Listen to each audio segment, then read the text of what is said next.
ऐसा जोश के लोहा पिघल जाए, होश ऐसा होश के लोहा नए सांचों में ढल जाए। माथे पे जगमग जो मेहनत का पसीना है, हर असंभव हमको संभव करके जीना है, ऐसे जीना है। जोश ऐसा जोश के लोहा पिघल जाए, होश ऐसा होश के लोहा नए सांचों में ढल जाए। आजादी का पल लाया, आशा की एक नई भोर, विकास का एक नया सवेरा, जिसका सपना था आत्मनिर्भर भारत की नींव रखना।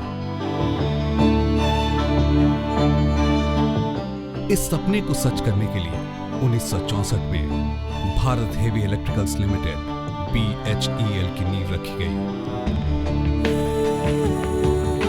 जिसका उद्देश्य था भारत को विद्युत उपकरण निर्माण के क्षेत्र में आत्मनिर्भर बनाना। भारत की ऊर्जा, औद्योगिक और यातायात क्षेत्र के लिए नई तकनीक और उत्पाद का निर्माण करना, जिससे विकास की प्रक्रिया को आगे बढ़ाया जा सके। जहां 60 का दशक हमारे लिए सीखने का वक्त रहा, 70 और 80 के दशक में हमने कंपनी के समेकन, एकीकरण पर जोर दिया और बाजार की आवश्यकताओं के अनुसार बदलाव लाए। उसके पश्चात के दशकों में हमने अपने मैन्युफैक्चरिंग कार्यों को रिसर्च और इनोवेशन से और बढ़ाया।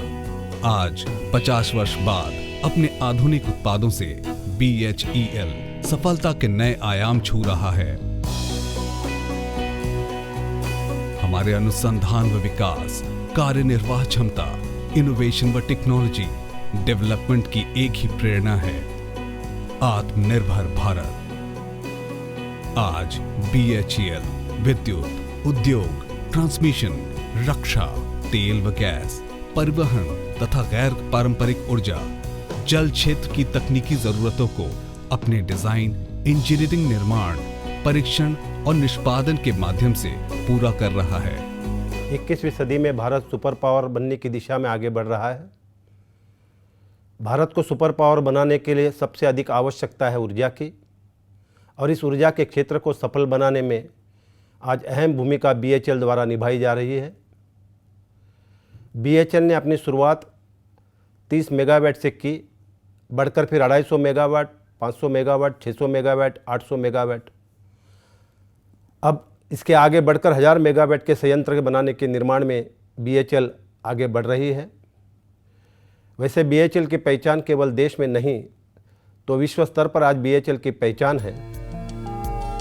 देश के विकास के लिए विद्युत और ऊर्जा अनिवार्य आवश्यकताएं हैं। इन आवश्यकताओं को पूरा करने में BHEL की महत्वपूर्ण भूमिका रही है।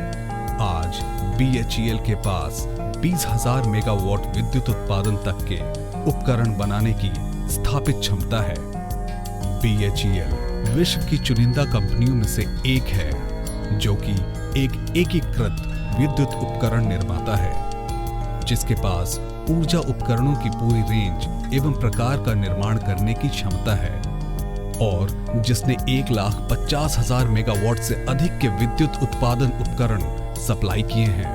देश की 62% थर्मल ऊर्जा BHEL द्वारा निर्मित उपकरणों से उत्पन्न होती है। भारत के पावर सेक्टर में BHEL का अग्रणी स्थान है। हर 3 घर में से 2 घरों की बिजली BHEL द्वारा निर्मित उपकरणों से मिलती है। सन 2013 में भारत सरकार ने BHEL को महारत्न का दर्जा दिया।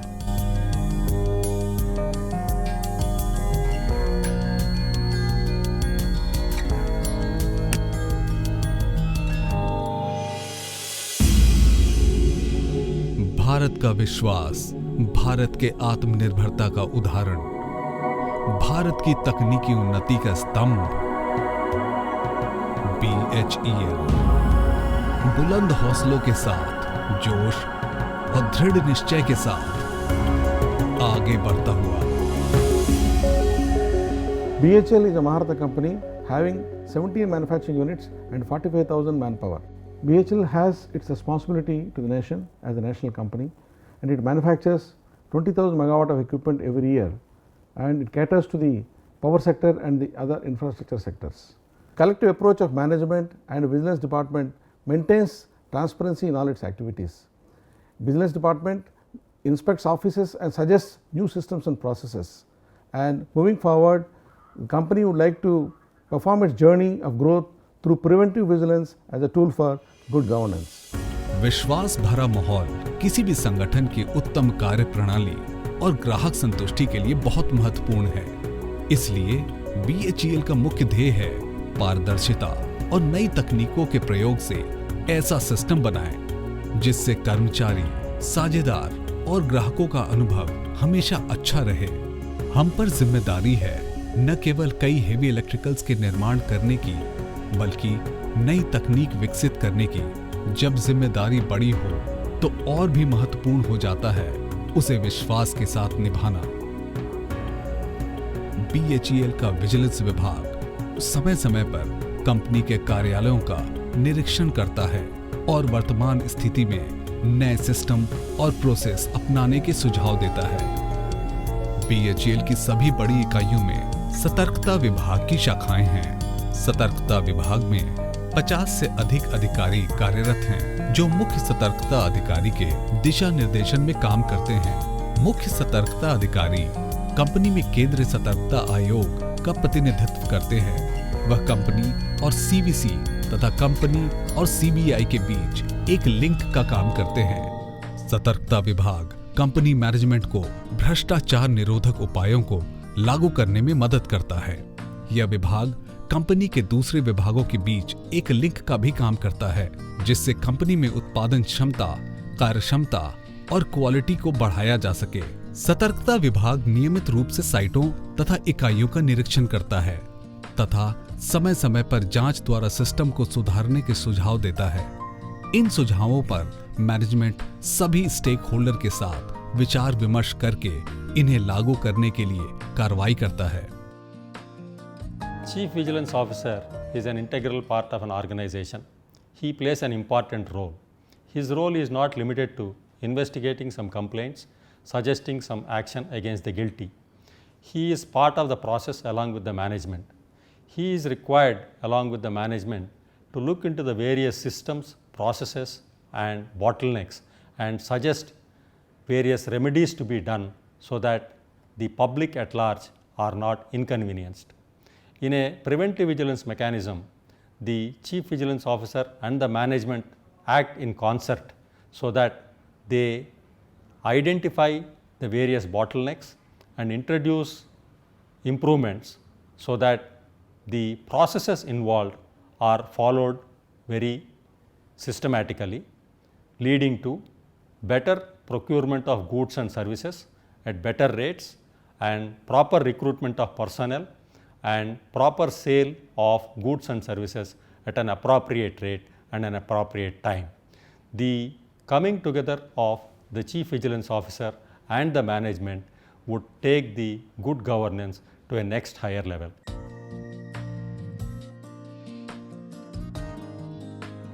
Morning sir. Good morning Sumit. अच्छा हुआ तुम यहीं मिल गए, अदरवाइज मैं तुमको बुलाने वाला था। कुछ खास बात सर? हाँ, वो ट्रांसपोर्टेशन रेट कॉन्ट्रैक्ट के टेंडर का क्या हुआ? सर मैं अभी आता हूँ आपके पास। आ जाओ।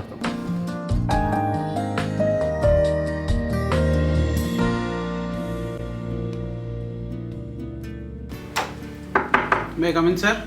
Sumit please have a seat. और बताओ टेंडर का क्या हुआ? सर टेंडर में 130 बिड्स आई हैं, पर रेट पिछले रेट कॉन्ट्रैक्ट से 30% से 40% ज़्यादा आए हैं। ओहो, ये तो सीरियस इशू है।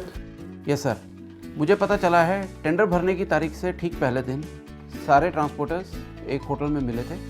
लगता है सबने मिलके हाई रेट कोट करने की रणनीति बनाई है। इसका मतलब कार्टेलाइजेशन हुआ है। हाँ सर, अब क्या करें? मुझे याद आ रहा है एक बार मीटिंग में सीईओ सर ने कार्टेलाइजेशन प्रॉब्लम को लेकर डिस्कस किया था। Yes sir. और कुछ सुझाव भी दिए थे। Yes sir. क्यों ना चलकर हम विजिलेंस से इस बारे में बात करें? बिल्कुल ठीक है सर। आओ चले। Yes sir.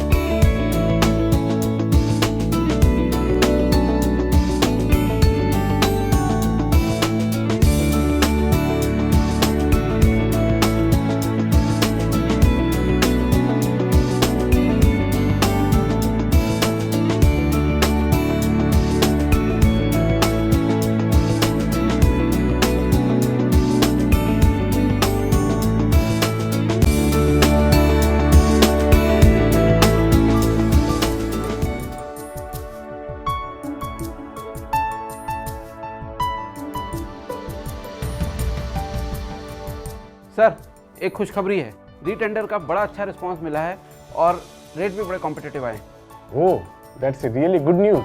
हाँ सर, ओपन टेंडर की वजह से कई नई पार्टियों ने टेंडर भरे, टेंडर की नई क्लॉज के कारण कार्टलाइजेशन भी नहीं हुआ और सर पहले आए रेट्स के मुकाबले इस बार रेट्स 25 से 30% और कम हुए। अरे वाह, फिर तो अच्छी खासी बचत होगी। हाँ सर, बहुत बचत है, कम से कम 100 करोड़ से ज़्यादा की बचत है। फिर तो हमें सेलिब्रेट करना चाहिए।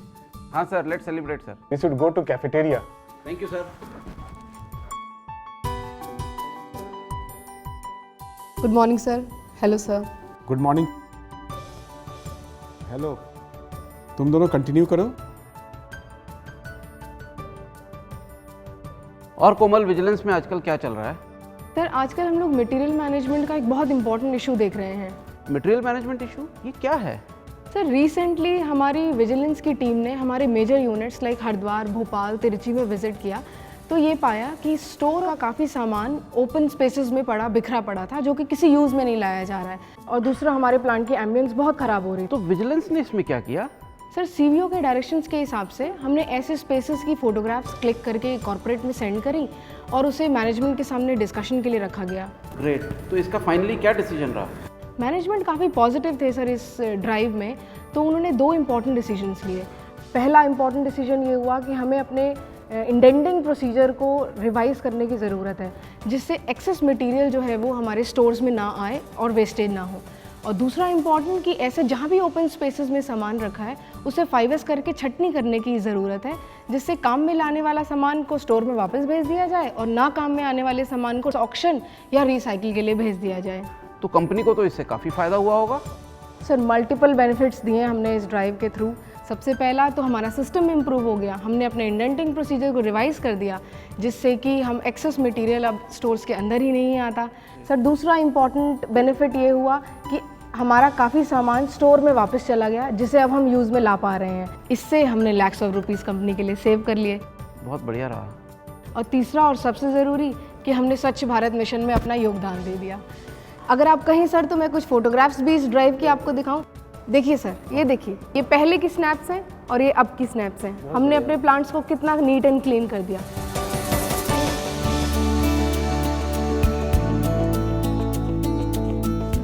आइए अब हम विजिलेंस डिपार्टमेंट की भूमिका के कुछ और पहलुओं के बारे में जानते हैं, जिसके लिए आज है हमारे साथ BHEL के सीवीओ श्री अरविंद कादियान जी। तो सर पब्लिक प्रोक्योरमेंट के अंदर करप्शन एक बहुत बड़ा मुद्दा बन गया है। सर BHEL भी हर साल 15 से 20 हज़ार करोड़ रुपए का पब्लिक प्रोक्योरमेंट करता है, तो सर भ्रष्टाचार के विरुद्ध BHEL की क्या रणनीति है? देखिए, भ्रष्टाचार की रोकथाम के लिए हमारी कंपनी की रणनीति के 2 पहलू हैं। पहला प्रिवेंटिव विजिलेंस और दूसरा प्यूनिटिव विजिलेंस। कहावत है ना कि prevention is better than cure, इसलिए हम प्रिवेंशन पे ज़्यादा जोर देते हैं जिससे भ्रष्टाचार के मौके ही उत्पन्न ना हो।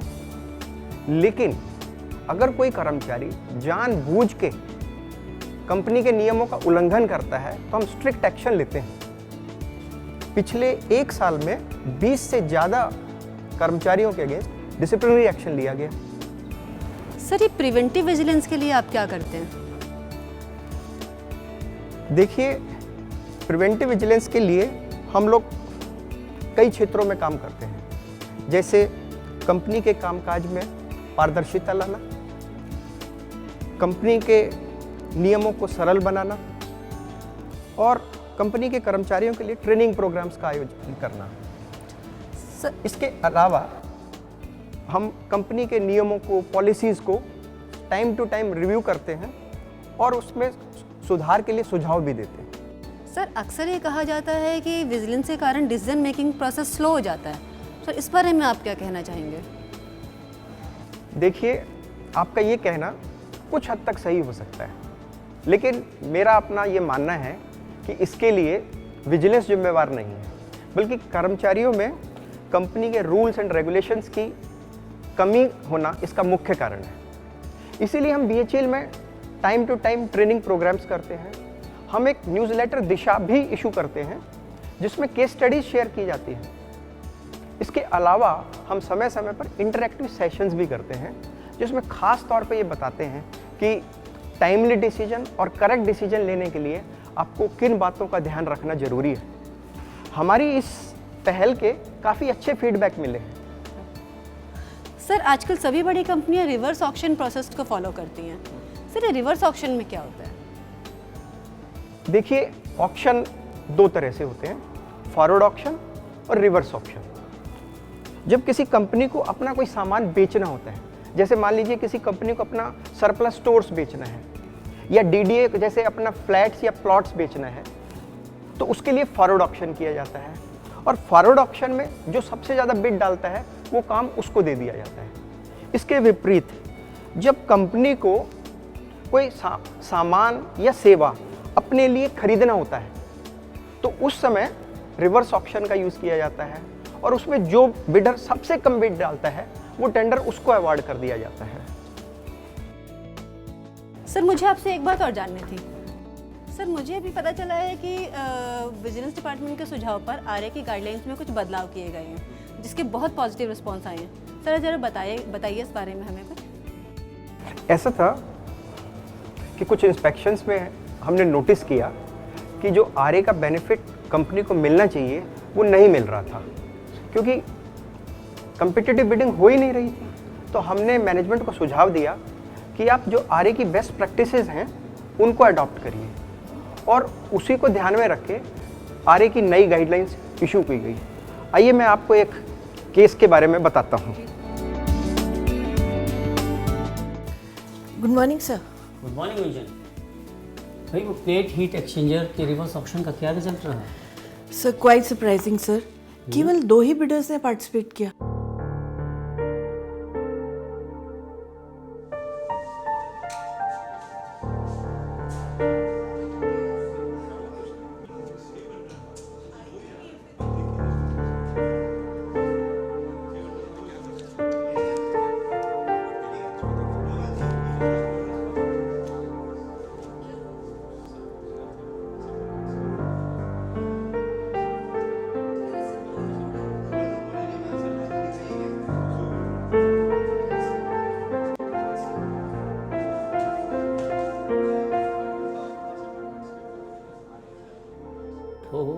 रिवर्स ऑक्शन की बेस प्राइस भी बहुत ज़्यादा थी सर, और सर फाइनल प्राइस तो हमारे एस्टिमेट से करीब 50% ज़्यादा थी।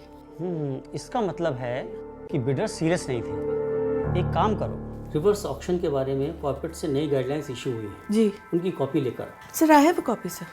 अच्छा ज़रा देखो उस पर क्या सुझाव है। जी सर। रिवर्स ऑक्शन में प्रतिस्पर्धा के लिए आवश्यक है कि कम से कम 4 बोलीदाता हों। अनुमानित लागत और न्यूनतम ऑनलाइन सील्ड बिड में से जो कम हो वो रिवर्स ऑक्शन का बेस प्राइस हो। ऑनलाइन सील्ड बिड में अधिकतम बोली देने वाले बोलीदाता H1 को रिवर्स ऑक्शन प्रक्रिया से बाहर कर दिया जाए। लेकिन इस आरए की रेट तो बहुत ज़्यादा है, इसलिए दोबारा टेंडर इशू करो और सर्विस प्रोवाइडर को गाइडलाइंस को इम्प्लीमेंट करने के लिए लिखने। सर ये नए गाइडलाइंस के साथ जो रिवर्स ऑक्शन हुआ है उसका तो सर बहुत ही पॉजिटिव रिस्पांस रहा और रेट भी हमारे एस्टिमेट के अनुसार आए। We must thank vigilance for this system improvement. Correct sir, बल्कि मैं तो सोची थी मैं विजिलेंस ही ज्वाइन कर लूं। मेरा ये मानना है कि विजिलेंस एक ऐसा मैनेजमेंट टूल है जो इस कंपनी को हायर एफिशिएंसी अचीव करने में महत्वपूर्ण योगदान कर सकता है। प्रिवेंटिव मेजर्स और कलेक्टिव एफर्ट्स मैनेजमेंट और विजिलेंस के बीच में एक बहुत ही महत्वपूर्ण भूमिका अदा कर सकते हैं इस कंपनी की एफिशिएंसी और प्रोडक्टिविटी को बढ़ाने के लिए।